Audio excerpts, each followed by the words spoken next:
To save millions of lives, China had to start the most ambitious engineering project in history, to turn back entire rivers, cut through mountains, build thousands of kilometers of canals, and bury underground as much fresh water as would fill 10 lakes the size of Lake Geneva. This was not just the construction of the century, it was the greatest attempt to tame nature in human history. Yet today, the consequences of this project shock even its creators. Imagine a country where almost 1.5 billion people live on one half of the land, while the other half is almost empty, not because it is too cold or mountainous, but because there is no water. In northern China lie the nation's largest cities, Beijing, Tianjin, and many industrial centers. But there is less water there than in the Sahara. Literally, the amount of water per person in northern China is several times less than the level considered the critical threshold for survival. By the early 2000s, the situation had become catastrophic. For decades, the people of the north had been pumping groundwater. The water table under Beijing was dropping by 5 meters every year. The cities began to sink. Beijing was subsiding by several centimeters annually. Asphalt cracked, houses tilted due to uneven sinking. Wells dried up so much that new boreholes had to be drilled more than a kilometer deep. And from the Gobi Desert came sandstorms every day, covering the megacities with toxic yellow dust. On some days, visibility in Beijing was no more than a few meters. Not because of smog, as many assume, but because of sand. Millions of people were preparing for mass relocation to the south. Experts confidently said, a few more years of this, and once great Beijing would become a giant ghost city with almost no residents. Meanwhile, in the south flows one of the most powerful rivers on the planet, the Yangtze. It carries so much water into the ocean that it could supply all of Europe. But this water flowed far from where the people lived. Every year, billions of tons of fresh water simply went into the sea, while in the north people were dying of thirst. In 1952, Chairman Mao voiced an idea that seemed crazy. In the south, there is much water. In the north, little. If possible, it would be good to borrow a little. A little for China meant rivers the size of the Amazon. It took 50 years to turn this phrase into reality. In 2002, China officially launched a project that would change the geography of our planet forever. 3 giant water highways were to connect the south and north of the country. The eastern, central, and western water routes, each longer than the distance from London to Cairo. The total length of all 3 routes is more than 4,000 kilometers. To compare, that is like crossing the entire African continent from north to south. The scale was unheard of. If the Panama Canal changed world trade, then the Chinese project was meant to change the geography of an entire continent. Unlike the Suez Canal, which simply connected 2 seas, the Chinese planned to make water flow uphill across the continent, against the laws of nature. This could only be compared to the Soviet plans to turn Siberian rivers, which remained on paper forever because of their colossal difficulty. The eastern route was the first to begin. The Chinese decided to use what they already had, the ancient Grand Canal, built back in the time of emperors. This canal connected Beijing with the southern provinces as early as the 7th century and was a true wonder of the world in its time. But turning it into a modern water highway was not so simple. Water from the Yangtze had to be lifted against the current through a system of more than 20 pumping stations. Each station consumes as much electricity as a small city. Then all of it had to be carried under the Yellow River through an underground tunnel almost 10 meters in diameter. When in 2013 the first water reached the northern provinces, a serious problem was revealed. The water was so polluted by industrial waste along the way that it could not be drunk without serious treatment. The project risked turning into a giant sewer. The Chinese had to build water treatment plants along the entire route and force thousands of factories to change their production technologies. Hundreds of factories were closed. Thousands of others spent billions on new equipment. But the result exceeded expectations. The water quality became so high that in some measures it was even better than local sources. By 2025, more than 6 billion cubic meters of water had been transferred through the eastern route, an amount equal to the annual flow of the Thames. However, this was only a drop in the ocean compared to the needs of northern China. The real test was the central route. Here there were no ancient canals that could be modernized. Everything had to be built from scratch. The Danjiangkou Reservoir, which became the water source, was enlarged by raising the dam to the height of a 5-story building. This flooded hundreds of villages and forced more than 330,000 people to relocate, more people than live in all of Iceland. People received compensation and new housing, but many of them never managed to find work far from their home areas. Entire cultural traditions disappeared along with the flooded villages. The main problem was to make the water flow north without pumps. Chinese engineers created an artificial river with a perfect slope, just a few centimeters per kilometer. The slightest mistake, and the water would either stop flowing or destroy the canals. They built aqueducts over rivers, dug tunnels under mountains, and constructed concrete channels through cities. The Shahe Aqueduct alone stretched over the river for 12 kilometers, almost like a bridge across the Bosporus. In essence, they created what no one before them had ever managed, an artificial river that flows uphill across half a continent. The result exceeded all expectations. By 2025, the central route had delivered more than 70 billion cubic meters of water to the north. Today, 2/3 of Beijing's water comes from the distant Danjiangkou Reservoir. The journey of this water takes more than 2 weeks, like a postal package traveling from one end of the country to the other, only it weighs billions of tons.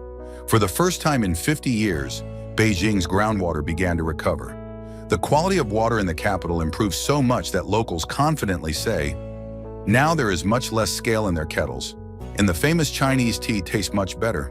The transformation was striking. In Hebei province, more than 5 million people no longer drink water with high levels of fluoride or salt. Children in these regions now have healthy teeth and no longer suffer from fluorosis, a disease that for decades afflicted the northern provinces, leaving characteristic brown spots on teeth. More than 50 rivers were restored, and Bayangdian Lake, called the Pearl of Northern China, was revived. Industrial enterprises gained a stable supply of clean water, which allowed them to increase production and create hundreds of thousands of new jobs. The economic effect was enormous. Real estate prices in northern cities rose by dozens of percent as the regions became more attractive to live in. New industrial zones appeared, which previously had been impossible to build due to lack of water. Entire new districts emerged in Beijing, unthinkable without stable water supply. China began to export water treatment and canal construction technologies to other countries, turning environmental necessity into a new branch of the economy. Today, Chinese companies are building water projects in dozens of countries, from Pakistan to Ethiopia, within a global initiative worth more than $1 trillion. But as often happens, solving one problem created many others. From the Han River, which feeds the Danjiangkou Reservoir, 1/3 of all the water is taken. Millions of people downstream found themselves in a situation similar to what the North once faced, with limited access to water. Fishing in the lower Han almost disappeared, and many traditional trades had to be abandoned. The Chinese government decided to build an underground tunnel hundreds of kilometers long that will connect the country's largest dam, the Three Gorges, with the central route. This tunnel will run 1 kilometer deep underground and will become the deepest artificial watercourse in history. By 2031, it is expected to increase the capacity of the central route by almost a quarter, which should solve the shortage in the donor region. But even 2 working routes do not completely solve the problem. The most ambitious one, the western route, still remains only on paper. It is planned to cross the Tibetan Plateau at an altitude of 5 kilometers above sea level. This means drilling tunnels at heights where airplanes fly, in a zone of constant earthquakes. The air there is so thin that workers will have to breathe through oxygen masks. Temperatures drop to -40 degrees Celsius, even in summer. The cost of just this route will exceed the budget of many countries, but China has no intention of backing down. Construction is planned to be completed by the middle of the century. Authorities promise that the arid West will become a new center of growth, with million-plus cities and developed industry. In 20 years of construction, the water project has changed not only China, but all of East Asia. More than 600 small rivers disappeared. They were simply integrated into the new water system. The microclimate along the routes changed. The air became more humid. Green zones appeared along the canals. In northern cities, people can now grow plants that once grew only in the south. China created new ecosystems, where northern and southern fish species began to live side by side, forming unique river communities. Fishermen in the northern provinces now catch species their grandfathers never saw. Geopolitics has also changed. China gained technologies and experience that it now exports around the world. Countries in Africa and the Middle East are ordering Chinese water diversion projects. Egypt is planning a new canal in the desert with Chinese help. Saudi Arabia is studying possibilities of desalination and water transport using Chinese technologies. This gives Beijing new diplomatic tools and sources of influence. However, when China begins using water from rivers that flow into neighboring countries, it could create serious regional tensions. India has already expressed concern about China's plans to use the Brahmaputra. This river supplies water to hundreds of millions of Indians and Bangladeshis. If China does include it in the Western Route as part of the project's large-scale development plans, it could spark a water war. Similar concerns are voiced by Southeast Asian countries regarding the Mekong, a river that sustains tens of millions of people in Vietnam, Cambodia, Laos, and Thailand. For now, the facilities under construction do not include transboundary rivers. The Western Route is limited to internal waterways. At the same time, environmentalists compare the Chinese project to the Aral Sea disaster, but the analogy is not entirely accurate. When the USSR diverted rivers in Central Asia to irrigate cotton fields, the Aral Sea dried up, turning into a salt desert. But the Chinese project takes only a small part of the Yangtze's flow, about 10% in dry years. The Yangtze is so powerful that it can afford such losses without critical consequences. Nevertheless, salty seawater is already creeping further upstream than before. If water withdrawals increase significantly, Shanghai may face water supply problems, the paradox being that the world's largest port risks running out of fresh water. Unexpected challenges also appeared. Along with the water, southern species began spreading north, both useful and harmful. Some parasites that once lived only in the warm waters of the south started adapting to the northern climate. Epidemiologists are tracking the spread of tropical diseases in regions where they had never been before. But at the same time, northern regions gained access to southern fish species, which diversified diets and created new opportunities for aquaculture. Now in Hebei province, fish are being farmed that not long ago lived only in the subtropics. Climate change so far is working in favor of the project. Mountain glaciers that feed the rivers are gradually melting, but rainfall in the south has increased. The artificial water system turns a problem into a solution. When heavy rains fall in the south, the water now flows to the dry north instead of causing destructive floods. The cost of the project has already exceeded $70 billion and continues to rise. For comparison, that is more than the GDP of most countries in the world. Maintaining thousands of kilometers of canals, aqueducts, and tunnels requires billions of dollars every year. But the economic return already exceeds the costs. Growth in industrial production in the northern provinces, the development of agriculture, and improved quality of life bring the country trillions of yuan in additional GDP. Every dollar spent on water turns into dozens of dollars of economic growth. China managed to do what the USSR could not: turn an environmental disaster into a technological advantage. The project's success opened doors for China in countries where Western companies once had full dominance. Now, from Africa to Latin America, governments turn specifically to Chinese experts when faced with water problems. China had no alternative. Without water diversion, the northern provinces would have faced the collapse of agriculture and mass migration. Beijing might have become a ghost city, and northern industry might have moved to other countries. Already now, the project supplies water to 185 million people, more than the population of any European country. This prevented a humanitarian catastrophe and allowed China to preserve social stability. The project continues to develop and improve. By 2031, the capacity of the Central Route is planned to increase to 11.5 billion cubic meters per year. Plans are also being considered to expand the Eastern Route using new water purification technologies. China also plans to create additional links between the routes, turning them into a single continental-scale water network. And the Western Route remains planned for 2050. If ecologists and engineers find a way to safely cut through the mountains of Tibet, It will open the path for the development of all Western China.